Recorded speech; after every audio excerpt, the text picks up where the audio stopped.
उन्होंने पारिवारिक तरीके से शादी की। सुहागरात में उनका पहला सवाल था, कितने अफेयर्स थे। मैं बहुत देर तक उनके चेहरे को देखता रहा। फिर कहा, कितने अफेयर थे? मैंने कहा, एक भी नहीं। यह सुनकर वो बहुत खुश हो गई।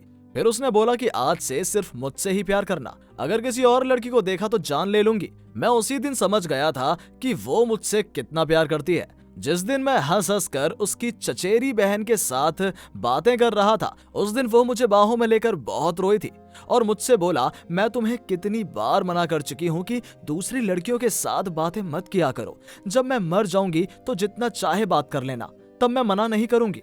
उसकी आंखों में आंसू देखकर मैं भी रो पड़ा था। वो बोली कि मैं बाप बनने वाला हूँ। वो सुनकर मैं इतना खुश हुआ कि क्या बताऊं। उसे गोद में उठाकर पूरे घर में चक्कर लगाने लगा। वो मुझसे कहती थी कि अगर मैं खाना बनाते वक्त उसे पीछे से जाकर परेशान ना करूं तो खाना बनाने में उसका मन नहीं लगता। उसकी हर ख्वाहिश मैं खुशी से पूरी करता था। बहुत प्यार करता था उससे, अब भी करता हूँ। उसने एक बात और कही थी कि मुझे बाहों में लिए बिना उसे नींद नहीं आती थी। पूरी रात वो मुझे बाहों में भरकर सोया करती थी। चाहे कितनी रात क्यों ना हो जाए, मैं घर लौट आता था। जब वो 6 महीने की पेट से थी, मुझसे पूछा कि बिना मेरे तुम्हें कैसा लगता है। मैं चुप था, जवाब नहीं दे पाया। अक्सर वो मुझसे कहती थी, अगर मुझे कुछ हो जाए तो तुम दूसरी शादी मत करना। मैं मरकर भी तुम्हें किसी और की नहीं होने दूंगी। मुझे भूल मत जाना। उसकी ये बातें सुनकर मैं रोता था। सोने के वक्त वो कहती कि मेरे बिना सोने की कोशिश करो। क्या पता शायद मैं उसे और जोर से गले लगाता। एक दिन उसे दर्द शुरू हुआ। जल्द से जल्द मैं उसे हॉस्पिटल लेकर गया।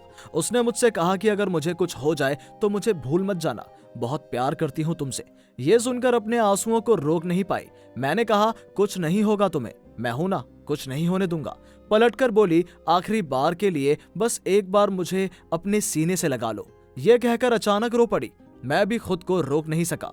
वो मुझे छोड़कर जाना ही नहीं चाहती थी। सीने से लगाए रो रही थी। मैं भी रो रहा था। देर तक उसने सीने से लगाकर रखा था, पर यह आखिरी बार था। यह मुझे पता नहीं था। अगर पता होता तो कभी नहीं छोड़ता। वो मुझसे बोली कि तुम मेरे साथ चलो, मुझे बहुत डर लग रहा है। मैंने डॉक्टर से कितनी बार कहा कि मुझे उसके साथ रहने दीजिए, पर मुझे रहने की अनुमति नहीं दी।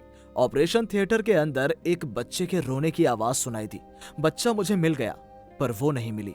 पागलों की तरह दौड़कर उसके पास गया। वो सफेद कपड़ों में लिपटी हुई थी। कपड़े हटाते ही मैं बेहोश हो गया। होश आने के बाद देखा कि उसे बेड पर लिटा रखा था। उसके पास गया और कहा, कहाँ जा रही हो मुझे छोड़कर? तुम्हारे बिना मुझे रातों को नींद नहीं आती। क्या तुम्हें पता नहीं क्यों जा रही हो? अरे उठो, और कितना सोगी? तुमने मुझसे कहा था मेरे आंसू तुमसे बर्दाश्त नहीं होते। ये देखो मैं रो रहा हूँ। अरे उठो, उठ जाओ, प्लीज उठ जाओ। पर उसने मेरी एक भी नहीं सुनी। 10 साल से उसकी यादों को सीने से लगाकर जिंदा हूँ। बेटी अब समझने लगी है। वो कहती है, पापा ये माँ के लिए मत रोया करो, तुम्हें रोने नहीं दूंगी। आंखों से आंसू पोंछ देती है और मैं फिर रो पड़ता हूँ और वो फिर से पहुंचती है। किसी की पर्सनैलिटी से अगर आपको प्यार हो जाए तो आप उसे हजारों साल में भी भुला नहीं पाएंगे। जी हाँ, आपने सही सुना। एक उम्र के बाद कभी चेहरा सुंदर नहीं रहता। Good looking, good hair style, इतने सब से कहीं बढ़कर होती है पर्सनैलिटी। पर्सनैलिटी एक ऐसा जादू है जिससे किसी को भी घायल किया जा सकता है। किसी की पर्सनैलिटी से अगर आपको प्यार हो जाए तो दुनिया में और किसी को भी अच्छा नहीं लगेगा और उसकी बातें करने का अंदाज, उसके तौर तरीके आपको खींचते रहेंगे। इसी तरह का प्यार ज्यादा टिका रहता है। सुंदरता का मोह ज्यादा दिन तक नहीं टिकता, पर पर्सनैलिटी का मोह कभी खत्म नहीं होता।